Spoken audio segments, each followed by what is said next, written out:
sido el proceso nuestro? Nosotros hemos entrado en el arameo y hemos entrado, ahora nos damos cuenta, con la antropología. Entonces, bueno, en el Líbano hemos estado con un super profesor de arameo. Claro, nosotros hacíamos propuestas arameicas antropológicas. Entonces él decía, claro, ante nuestra sorpresa decía, pues sí. Y entonces vimos claro una cosa. Decía, vamos a ver, aquí hay unos conocimientos muy diferentes. O sea, en español, imagino que en griego será lo mismo, siempre es entendéis, todos entendéis. Claro, nosotros entramos en la pesita, y lo primero que nos encontramos es vamos a analizar 6 conocimientos que tienen relación con el corazón, 6. Los demás los dejamos por ahora, pero 6 están referidos al corazón. Y entonces empezamos a ver que son diferentes verbos, diferentes trilíteras, que no tienen nada que ver una con otra, que son diferentes y que son traducidas sistemáticamente por entendéis. O sea, alguien, cuando ha traducido la pesita a Occidente, ese tío estaba a este lado del límite mental, nunca superó el límite mental. Entonces, todo verbo que a él no le extrañaba, dijo, esto es un entender. Es entender. Con lo cual, nuestra propuesta es decir, oye, a ver si esto va a coincidir con los hábitos innatos y con los trascendentales de Polo. Y empezamos así, pim, pim, pim, pim. Se lo decimos a Laguna, y Laguna, que nosotros hemos visto esto. Y Laguna, que es un experto en lengua aramaica, dice, pues es que tenéis razón, nunca lo había pensado. Pues usted lleva en esto toda la vida, pero es el tema este. O sea, aquí nadie integra. Aquí todo el mundo es especialista y tira para adelante, pero no integra. Somos una unidad, pero eso no lo contemplan. Entonces, entramos y vamos a hacer durante toda la tarde unas presentaciones que ya están rotas. Y digo que ya están rotas porque ya el equipo ya está roto, ya dice, esto no es así, ¿eh? O sea, lo vais a ver esta tarde y se va a romper. O sea, que ya, porque ya hay disensiones dentro del grupo, porque el grupo dice, no, pero es que esto no es así. Bueno, pero es que tenemos que presentar algo a estos señores, es decir, porque algo tenemos que presentar. Entonces hemos hecho un resumido de tal, que esté todo, pero no nos pasemos, no nos metamos en gramática. Vamos a ver esto, y probablemente vosotros mismos diréis, eso no es así. Queremos esa polémica. O sea, decir, vamos a hacer un planteamiento, decir, no, eso no es así, pero apretaros bien los machos antes porque estamos bien preparados, o sea, está todo muy... O sea, simplezas no se pueden decir, entonces vamos a ir poco a poco. Entonces, gran ventaja, que ya os suenan las palabras. Entonces, vamos a ver que os suenen un poquito más. ¿Estáis preparados? Sí. Empezamos, 3, 2, 1. Bienvenidos al túnel del tiempo. Bienvenido a tu pasado. Vamos a hablar del arameo. Entonces, la primera cosa es... Sí, bueno, entonces, ¿cuál es el esquema con el que empezamos nosotros en la palingenesia desde un primer momento? Desde un primer momento, o sea, empezamos diciendo, esto es algo diferente. Esto no es el abordaje que hace ninguna metodología de la persona. El abordaje que hacemos de la persona es totalmente original. ¿Y hasta ahora qué había? Pues primero, las personas, las diferentes modalidades abordan a la persona sin plantearse lo que es la persona.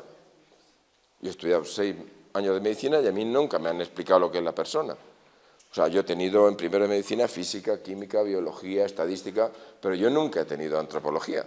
Se supone que yo iba a hacer un abordaje médico de la persona, pero nunca nadie me explicó lo que era la persona. ¿Por qué? Porque no lo sabían. O sea, porque nadie se ha planteado lo que es la persona. Nadie. Entonces, ¿la persona qué es? Pues no se sabe. Ahora, la persona tiene un problema, que puede ser un problema congénito o poscongénito. ¿Y eso qué es? Porque se le dispara, algo se le dispara y se pone malo.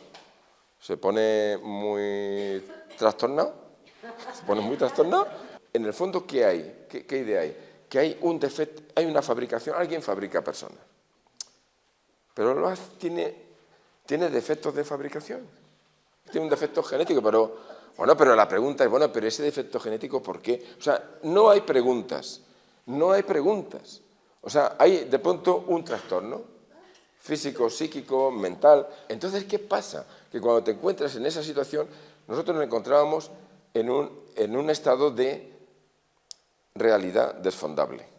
O sea, nosotros decimos bloqueo antropológico y realidad desfondable porque se lo encontró don Chema Torres en una nota a pie de página de Polo. Una nota a pie de página habla del bloqueo antropológico y la realidad desfondable. Y entonces empezaba la gente a decir, no, realidad desfondada. Digo, Juanfer ha dicho que si Polo dice una palabra hay que hacerle caso porque la ha pensado. No es desfondada, es desfondable. Entonces las personas viven en una realidad desfondable.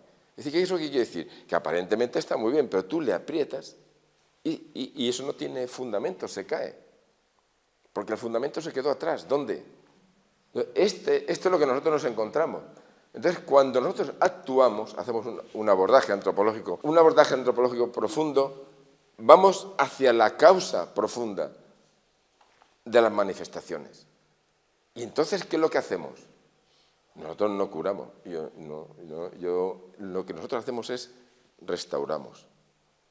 Porque la persona vuelve a ser lo que era. La persona estaba bien. O sea, no es que estaba bien, estaba muy bien. O sea, cuando Dios creó los principios, vio que era bueno. Primer día era bueno, segundo era bueno, tercero era bueno. Y cuando Dios creó al hombre, vio que era muy bueno. Entonces nosotros abordamos a la persona que es muy buena. Y ahora esa persona muy buena se ha bloqueado, se ha desfondado, actuamos y vamos recuperando lo que era en un principio. O sea, restauramos. Cuando tú dices restaurar es muy diferente cuando tú dices curar. El cuadro es de Velázquez y estaba bien pintado. Es un cuadro muy bueno. Le ha pasado lo que le ha pasado. Vale, pues entonces yo le quito todo lo que le ha caído encima que no le corresponde, le añado la pintura porque ya se le ha ido tal, le pongo y está bien restaurado. Y además con carácter. Parece como que lo hubiera pintado Velázquez antes de ayer. Eso es lo que hacemos. Vale. ¿Qué es lo que nos encontramos en el Evangelio? Cuando el Señor actúa en alguna persona, tú dices, bueno, es que esto lo busco en el diccionario y es curar. Vale, sí. Sigue buscando, aparece restaurar. Es que este tal, sí, sigue buscando, aparece restaurar. Y en este, que es el más frecuente, el así, es restaurar. ¿Y en qué coinciden las cuatro verbos? 5. ¿Qué hay? 6. ¿Quién da más? A ver, 7. Vale. Entonces, esos cinco adjetivos que aparecen, todos coinciden en restaurar. Es restaurar, no es lo mismo. No es lo mismo. Estás diciendo, primigeniamente estaba bien. Yo creo que el discurso ha sido perfecto y no cabe pregunta alguna. Bueno, entonces, ¿qué hacemos nosotros? Fundamental, cuando restauramos, conseguimos que la parte profunda de la persona encaje de nuevo con la parte superficial y viva su vida. Y para eso necesitamos que tenga un futuro. Y entonces ahí entra la destinación de la persona. O sea, es fundamental, es decir, cuando entramos en una persona, decir, bueno, es que yo no tengo dónde agarrarme, ¿no? Entonces, pues, no tengo dónde agarrarme, pues no puedo. Tiene que tener un futuro, no desfuturizable. Y entonces, en ese futuro, basado en ese futuro, ahí lo metemos. Bueno, pues las personas tienen hijos, tienen padres, tienen hermanos, tienen trabajo, tienen futuro, o sea, hay basado en eso que tiene dentro, y por eso tan importante es la destinación. O sea, abordamos y decir, bueno, tú estabas bien y tenías este fin y te han alterado. Ahora yo te voy a restaurar, pero para que sigas en ese fin. ¿Se ve la diferencia? Bueno, entonces dice, bueno, pues esto qué bonito, siempre es un qué bonito, pero ahora cuando vamos al Evangelio y nos lo encontramos ahí, bueno, pues ahora ya va a ser más difícil hablar con nosotros pacíficamente. ¿Vale? ¿Que repita todo? Vale. Esta T son los trascendentales. Los hábitos innatos. Entonces aquí en este primer momento nada más que está esencializado el cuerpo. Lo primero que se esencializa es el cuerpo. Luego después se esencializa la inteligencia y la voluntad. Son los trascendentales, los hábitos innatos. O sea, aquí ya está esencializado la inteligencia, bueno, parcialmente hemos puesto la persona puede darse bloqueada desde el primer día, o sea que no hay, pero bueno, pensando que está completo y que se bloquea. Entonces, al bloquearse, las manifestaciones siguen. O sea, la gente tiene un problema, pero luego se casa, tiene hijos, tiene nietos, pero todo lo hace con el automático, porque el corazón se lo dejó allí.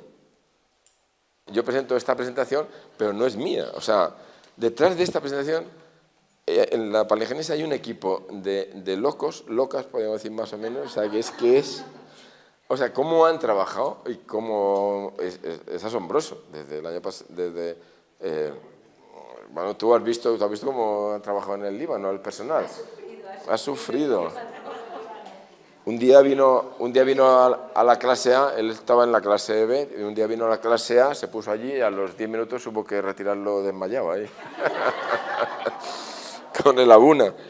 Entonces, esto está muy trabajado y por todo el equipo, ¿eh? Pues en este equipo, pues es Begoña, Erika, Marta, Gema, Keru y Masi, que es una corporación increíble, o sea, ella llega a la última y se hace allí la jefa y tal igual, o sea que se puso al día, y sobre todo Naneca, que la pobre no ha podido venir. Entonces habrá cosas que vamos a ver cómo se han puesto, ¿no? Bueno, perdona, dos preguntitas del esquema que me gusta mucho, porque es que es difícil poner más en menos. No lo he hecho yo. Esos tres boquetes verdes que tiene el bloqueo antropológico y los halos amarillos, ¿qué representaría? El halo amarillo es luminosidad y ya está. El halo amarillo es la luminosidad de la persona, que hemos hablado esta mañana sobre ese tema. Y no, esto está bien. Yo me siento más fuerte con esto. Y los tres impactos son los tres tiros que le ha pegado a la persona y que le han dejado ahí bloqueado. Hay que buscarlos, ¿no? Revivirlos, mirar ahí la herida, el otro, quién entra, si entra el bueno, si entra el malo, tal, toda la historia esa, y recuperarlo, ¿no? Restaurarlo. Siguiente. Bueno, entonces la pesita, primera crítica que tenemos, pero si el Evangelio se escribe en griego y te lo dicen todos los cristianos formados, digo, bueno, pues esto tiene guasa, ¿no? Pero vamos a ver, es como si me dijeras que Dostoyevsky escribió en suajili. ¿Lo van? Sí, bueno, no, pero es que aquí haya lo que haya, o sea, Dostoyevsky escribió en griego, en ruso, y si tú quieres entender a Dostoyevsky, si tú eres un experto en Dostoyevsky, tendrás que saber ruso. Para leerlo, ¿no? Pero si tú eres un experto que te expones, tienes que saber ruso. O sea, ¿cómo un cristiano se pone a exponer sin saber arameo? Es que no lo entiendo. O sea, ¿en qué habló Jesús? En arameo. Dice, no, es que eso es una tontería. ¿Cómo una tontería? Es una tontería. Podía haber venido aquí a Getafe o a Torredolodón, o por ahí. No, pero es que quiso en Galilea, no en Jerusalén, en Galilea. Dice, ¿una casualidad? ¿Una casualidad? O sea, todo el mundo te habla del cristianismo como lo que rodea el Mediterráneo. O sea, estaba en medio, hay un mar en medio y hay un terráneo alrededor. Y eso es lo que hay. Y dice, no, pero es que eso no es. O sea, Jesús predicó en Galilea y predicó en arameo. Y en Galilea se hablaba el arameo. Y no se hablaba otra cosa, todo el mundo hablaba arameo. Y providencialmente, 5 siglos antes, habían sido desterrados todos los judíos a Mesopotamia. Allí aprendieron el arameo y aprendieron el Midrash aramaico, que es una cultura diferente de la griega, es diferente, pero ni mejor ni peor, diferente, pero puestos a elegir, él eligió ese pensamiento, esa hermenéutica, esa forma de funcionar. Y el pueblo elegido ahí aprendió el arameo y varios libros se escribieron en arameo y en Galilea se seguían utilizando el Targum aramaico, que es una explicación en arameo de lo que se lee en hebreo. Y en aquel momento en Jerusalén nadie podía leer arameo y todo el mundo tenía que leer hebreo porque era la ley de Dios que estaba escrita. Y lo que estaba escrito era aquello de allí. Y no podían mover ni una yud. Entonces el que moviera una ayud de la Torá, es esta pena de muerte. Entonces Jesús se encuentra con que dice, bueno, ni falta que me hace, porque yo hago la predicación con las capacidades profundas de la persona, y en esa capacidad profunda de la persona no hace falta escribir. Porque en un primer momento Dios no inventó la escritura, porque toda la verdad está en el cosmos, en el universo, y todo el mundo puede advertirlo y llegar a la verdad del universo, y los niños llegan a la verdad del universo porque tienen esa capacidad, tienen ese hábito innato, de ahí su nombre, de primeros principios. Tú a un niño le das un perro y el niño sabe el perro, cuál es el territorio del perro, cómo le gana el territorio, para ir para acá, cómo le tiene que pegar en el hocico, cuándo, cuántas bofetadas le tiene que pegar, y no hay ningún problema. Tú le das un perro a un adulto con la razón y le tienes que dar un cursillo. Tienes que dar un máster. Y aún así lo vuelves loco al perro. O sea, Dios, todo el Evangelio está diciendo, pero no os enteráis, pero no veis que ahora llueve y veis que la nube se pone negra y entonces dice, ahora va a llover, tal y cual. No os enteráis, todo el Evangelio es, pero no os enteráis. Veréis que luego diremos, no seculeáis, porque aquí vamos a acabar con unas palabras un poco raras, ¿no? Pero es secul. O sea, no secul con los ojos, pero vosotros, ¿y los ojos? ¿Qué veis con los ojos? Pues no, pues eso, ven la parte externa del universo, pero no sois capaces de ver la parte profunda, la que ve un niño. ¿No os enteráis? Si hubieran dicho enteráis, es un verbo andaluz que es muy, muy profundo, pero no, lo traducen por no entendéis. No, es enterarse. Y además en Andalucía, cuando no oye, dice, no me entero, que no me entero. Yo digo que no te enteras, pero enterarse hace alusión al oído. O sea, no es un idioma, el arameo, para escribirlo, es un idioma para oírlo. Entonces, para oírlo, ¿cómo lo oían las mujeres? Eran las que lo oían, porque las mujeres memorizan.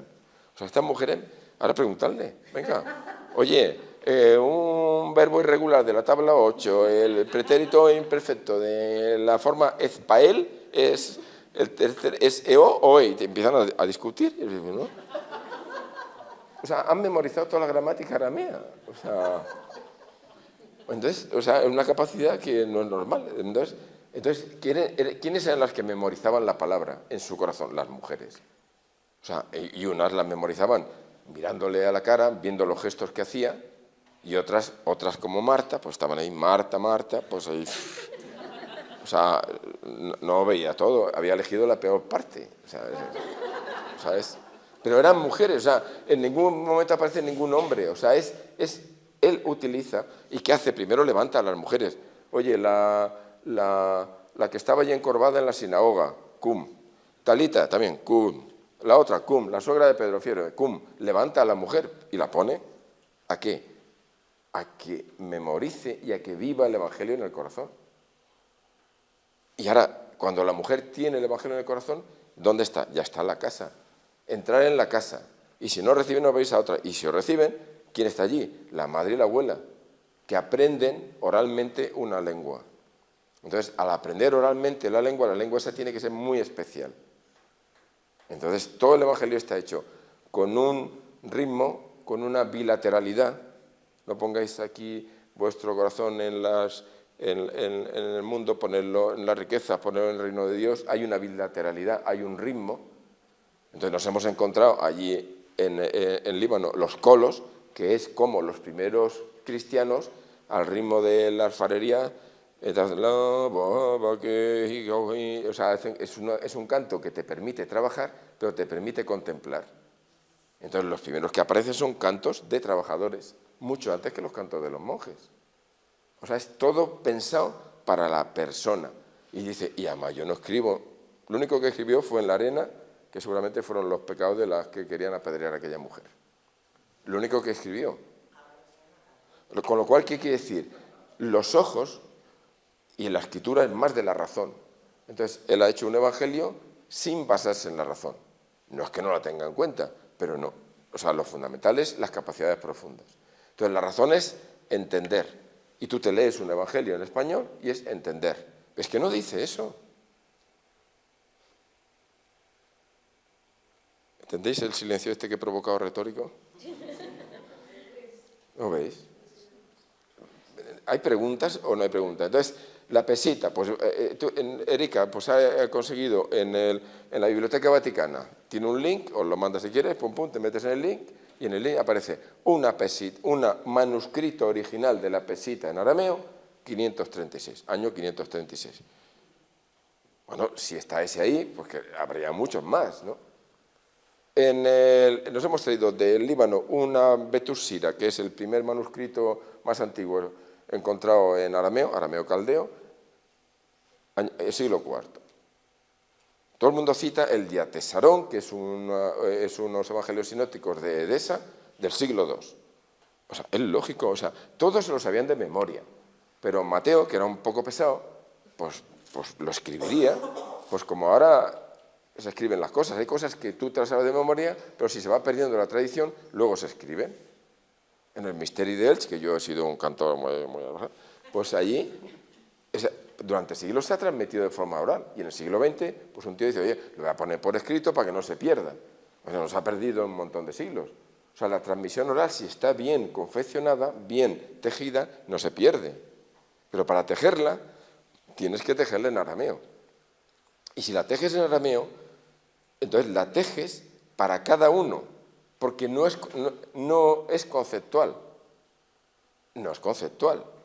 Entonces tenemos un idioma muy especial, que pertenece a un imperio que aquí en Occidente como que no pasa nada. No, eso es, después de que el imperio romano no pudo con el imperio persa, dijo, bueno, ya lo olvidamos, pero es como las uvas que están verdes. No, es que no puedes alcanzarlo. O sea, vino la caballería parta con sus estribos y le pegaba flechazos a las legiones romanas, vamos, se tuvieron que ir de allí. O sea, no consiguieron poder con la cultura, pero Jesús tenía interés en esa cultura porque era una cultura del corazón. La cultura helénica es una cultura de la razón. Entonces, dice, los Reyes Magos, pues no vino ninguno de Grecia, todos vinieron de Oriente. Todos vinieron de Oriente. ¿Por qué? Todos de Oriente. Porque eran gente que sabía ver cuando había una alteración que valía la pena. No van con el Newton. Aquí supongamos que el espacio no hay nada y que las... Bueno, pero es que acaba de suponer lo que no es. Ya te has cargado la realidad, no te la cargues. Entonces, la pesita, pues la predicación fue oral en un primer momento. Además, en aquel momento, el lenguaje comercial era el arameo. O sea, después del día del Pentecostés salieron la cuarta parte de apóstoles para un lado, la cuarta parte para otro, la cuarta parte para otro y la cuarta para Occidente. Vale, pero no olvides a las otras tres cuartas partes, ¿no? Dice, no, es que aquí se escribió en griego. Vale, bueno, pero en la India se escribiría en indio, ¿no? O sea, en griego no se escribió en China, porque ahí no sabe en griego nadie. Dice, hombre, está exagerando. No, en Kerala hay ahora mismo el mayor depósito de arameo evangélico, porque lo conservan de Santo Tomás. O sea, llegaron allí, claro, llegaron a todas partes, porque a un día de camino había una comunidad judía que, claro, que hablaba arameo. Entonces, el arameo es muy inexplicable el olvido que tenemos de él. Para encontrar material, pues nos ha costado una barbaridad, ¿no? Pero ya lo tenemos. Ya tenemos material, el material no es completo, lo vamos llenando con simbolismo, con cosas, ¿no? Bueno, siguiente. Sí. Pesita significa la sencilla, la verdadera, y es un término que le puso un tío en el siglo X. O sea, el Evangelio, o sea, Jesús habló en arameo, el arameo de Galilea, pero bueno, que era un arameo que se podía entender. Entonces, actualmente hay arameo, bueno, entonces todo Siria hablaba arameo, entonces también se llama siríaco, porque todo Siria hablaba arameo. ¿Pero pesita significa buena nueva? No. Sencilla, es la versión. La sencilla, la auténtica, la sincera, me parece, no sé. Sentido llano. Sí. Pero el que hemos traído de allí, que es la Betussira, pues eso se llama la Betussira, que es un manuscrito el más antiguo y está en caldeo. Nosotros hemos empezado a estudiar el Serto Jerusalén, Serto Jerusalén, que es el arameo occidental. Luego hay otro arameo que es el oriental, que es el caldeo, Y luego hay uno que sería el imperial, como las mayúsculas, que es el estrangelo. O sea, hay como 3 alfabetos, pero bueno, que es como nosotros que tenemos mayúsculas, minúsculas y no sé, ¿qué otro? Y corcheas. ¿Vale? ¿Preguntas? Bueno, ¿por qué habéis empezado por el occidental si estamos como dando valor al occidente? Porque Polis nos ofrecía un curso en Serto y entonces cogimos el... O sea, fue providencial un curso porque no teníamos forma de... Y entonces, El que habla el Señor es occidental. El arameo de la Sagrada Familia es el de Galilea. sí, o sea, Palestina sería más occidental que oriental. Ahora mismo oriental sería en Irán, Irak, por ahí. Pero Siria sí, Siria sería occidental, sí.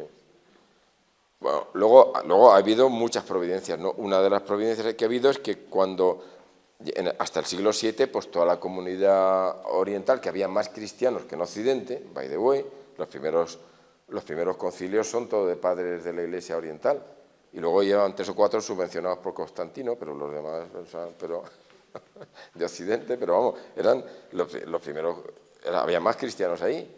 Pero entonces, claro, cuando empiezan a helenizar, pues claro, los cristianos de Oriente dicen, es que no entendemos lo que decís, eso de la razón para arriba y la razón para abajo. O sea, aquí estamos todo el día con la hospitalidad y tú eres mi hermano y tal, claro, esas cosas no las entendemos. Entonces, claro, el primero que viene se los lleva, ¿no? Entonces el primer cisma por un tema cultural, que hay que pensar. Cuando todos los cristianos estábamos unidos, todos hablábamos arameo. ¿Cuándo volveremos a estar todos unidos? Cuando todos hablemos arameo. No hay que inventarse ningún idioma. O sea, hasta el siglo VII todos estábamos unidos. No había ortodoxos, no había protestantes, no había islam. Islam es siglo VII, ¿no? Sí, siglo VII. Hasta el siglo VII estábamos todos unidos. Entonces, ¿qué pasó? Que entonces el Islam dice al árabe que hable arameo le cortamos la lengua. Entonces no pueden hablar arameo. Entonces se queda el arameo para la liturgia privada, pero en la calle no. Dice, pero eso ha sido buenísimo. ¿Por qué? Porque el árabe ha evolucionado muchísimo, pero el arameo no ha evolucionado nada, porque no se ha hablado en la calle. Entonces ahora mismo tenemos acceso a unos textos en arameo que están muy próximos al Señor. El árabe y el hebreo pues, han evolucionado mucho más. Siguiente. Entonces ese curso de Polis fue providencial porque no teníamos nada, no teníamos dónde... Entonces ahí hemos aprendido pues mucha gramática, el tercera vez singular... Y entonces a partir de ahí hemos empezado nosotros a confeccionar ahí Bueno, entonces aquí está la clave, Mateos 13:15. ¿Os asusta lo que leéis o no? Mateo 13:15. O sea, que miréis donde miréis está mal traducido. Cualquier versión española que veáis de Mateo 13:15 está mal traducido. Entonces aquí lo primero que dice es... ¿Queréis que lo lea en arameo? Bueno, esto es lo más difícil de leer, que es la hay que decir así con asco. He visto cuando cantan en árabe siempre hay una letra que llama la atención y dice dachtil rumani, el dach. Entonces es lebe. O sea, que decir, engrosado el corazón. Tenéis engrosado el corazón. Siempre que se hace, lo explicará luego Erika, una referencia al corazón, que está mal, el corazón, se hace referencia a un conocimiento. O sea, porque el corazón, ahora, en el siglo XX aquí, pues la gente dice, no, el corazón son los afectos y tal y cual, los sentimientos. El corazón semítico no tiene nada que ver con el sentimiento. Nadie lo ha referido en la mentalidad semítica con el sentimiento. Con el sentimiento está referido el hígado. Entonces hay un hombre que se llama Arias Montano, que estaba en la corte de Felipe II, que se retiró y se fue a vivir a Laja, allí a un pueblo de Huelva, en la Sierra de Huelva, que se llama Alájar. Y yo no sabía por qué se llama Alájar, pero debe ser Alojo, debe ser. Y es un arameísta muy importante. Entonces tiene un libro en el que explica cómo el hígado es la zona el órgano que está simbolizando los sentimientos, los afectos de la persona, pero que el corazón siempre ha estado referido a conocimientos intelectuales. O sea, cuando en el Evangelio leemos el corazón, hay que buscar por delante y por detrás un conocimiento superior que está alterado. O que está alterado o que está bien, pero el corazón hace referencia a unos conocimientos que ahora veréis. Advierto que nos hemos dado cuenta, cuando hacemos este esquema, pues que cuando hacemos el esquema antropológico como que somos muy lineales. Aquí está el hábito innato de sindéresis, aquí está el de primeros principios, aquí está tal. Claro, con esto ya hemos visto que hay un solapamiento, hay muchos solapamientos. Y luego también hay unas relaciones también muy particulares. O sea, que se ve más en el Evangelio como hay una unidad y está todo como más... Más imbricado, esa es la palabra, imbricado. Entonces, entonces lo que dice este versículo dice, este pueblo tiene el corazón engrosado y sus oídos con dificultad oye y sus ojos se cierran, por lo que no ven con sus ojos ni oyen con sus oídos. Pero cuando adviertan, es una traducción nuestra, pero aquí hay un verbo, que es un verbo importante, que es semkat, una tau y una kof. ¿Quién ha plastilinizado el semkat? ¿Qué quiere decir semkat? ¿Qué quiere decir semkat? Quiere decir protección, quiere decir poner la mano sobre la vaga. O sea, como dar el poder y así, ¿no? Transmisión de poder, vale. La tau, ¿quién ha trabajado la tau? Vicky, ¿qué es la tau? ¿Qué es la tau? Pacto, ¿eh?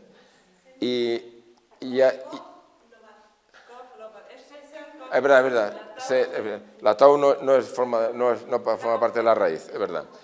Es la senkat, la kof. ¿Quién ha trabajado la kof? ¿Qué es? Se refería a la nuca, levantarse... Kof con K. Es que hay dos kof. La otra kof que es abierta, que es como... Las manos de dar, ¿no? De abrir y cerrar. ¿Y la lomat? ¿La lomat? ¿Qué es la lomat? Bueno, hacia cuando se emplea tal, vale. Bueno, pues tú ves, aquí hay una trilítera, una senkat, una kof y una lomat. Esta no forma parte de la trilítera. Esto, pues quiere decir una n, que es un futuro, y esto es el lejum, que es para ellos, ¿no? O sea, hay que ver la raíz, que es la trilítera, y luego las cosas que se le han puesto por delante, por detrás y por en medio.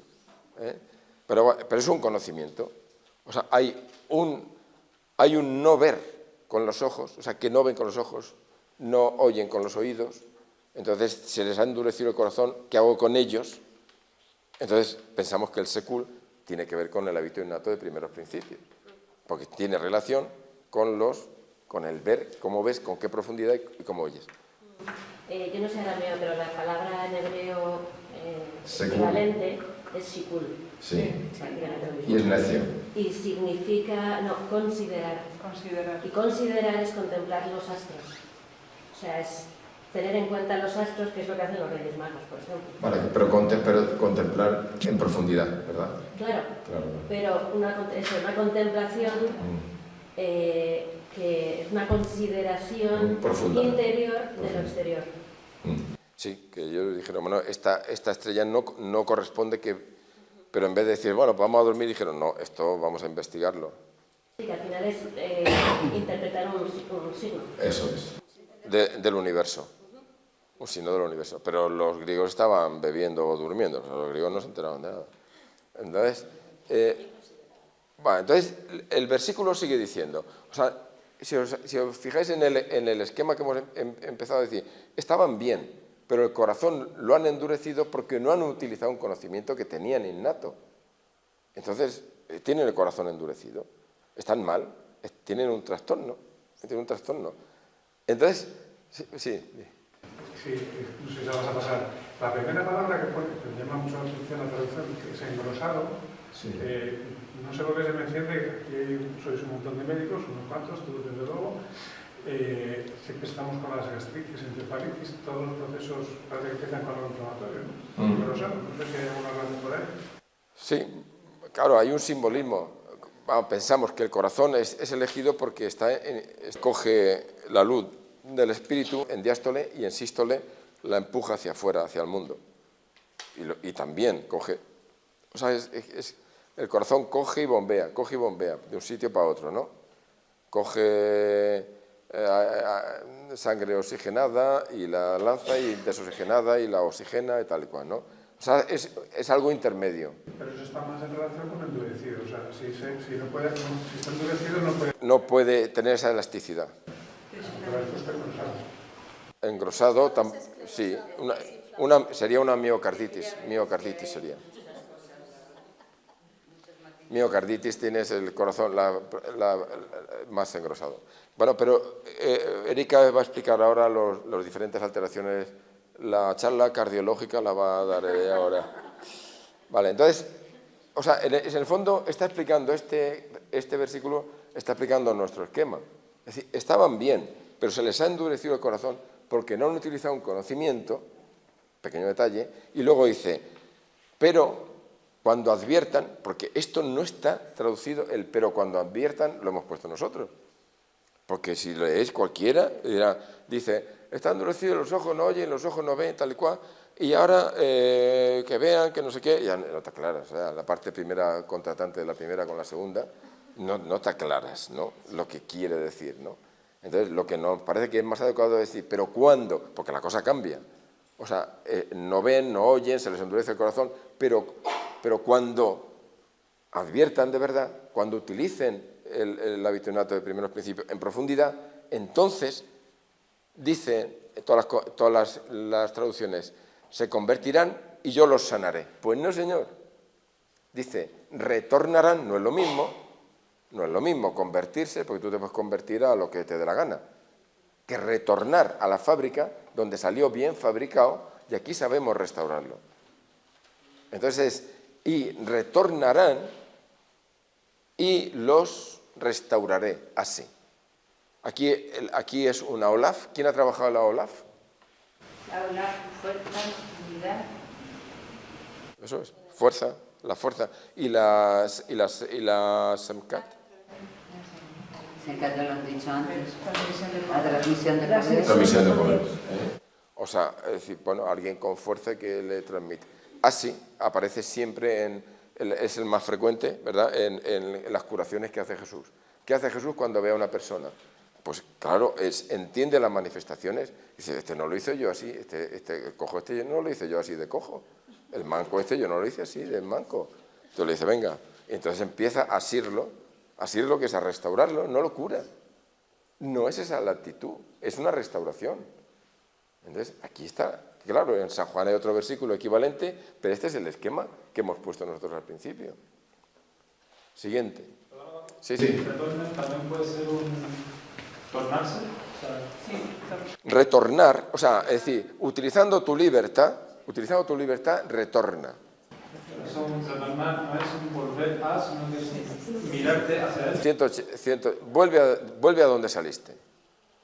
Retornarse es volver a donde salí, Sí. darme vuelta. No, convertirte te puedes convertir. Yo voy en noroeste, me convierto en noreste. No, retorna. Quiere decir, vuelve a donde saliste. O sea, ¿quién es capaz de restaurarte? El que te hizo. No otro. No un aficionado. Y vuelve al origen. Vuelve al origen. ¿Puedes pronunciar el verbo el último, el azul? Así. Wase, aquí es wase, pero es así. Porque está Es diciendo I. Esta O es una I. Eso es Esta O es una I. Y esto es una olaf así. en realidad es así. Ahí es ase, pero el verbo es así. Así. Es que ahí está incluido el y lo restauraré. Esto es I. Y este es imperfecto. Este es imperfecto y este es imperfecto.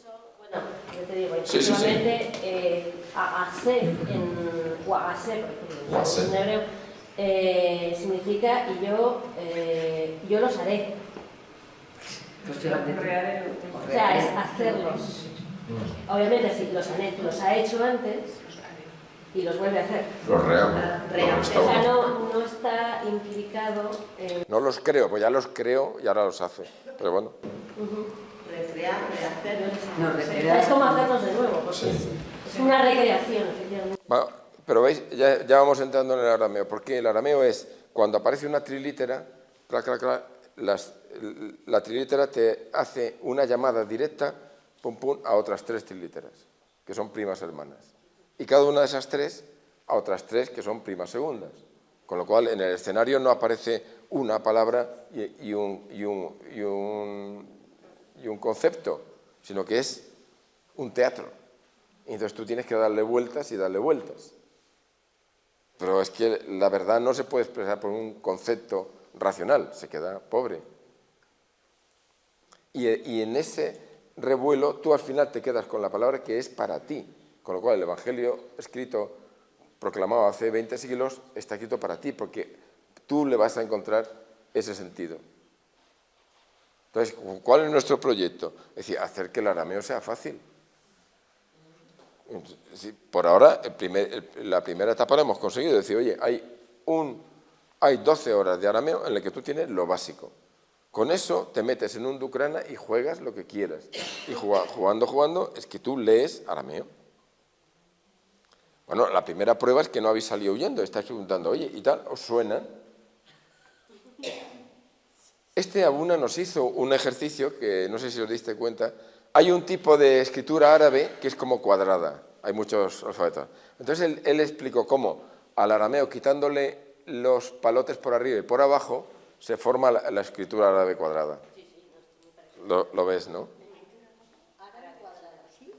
Sí, o sea, que decir que cuando sepamos árabe, arameo, el año que viene es árabe aquí todo. O sea,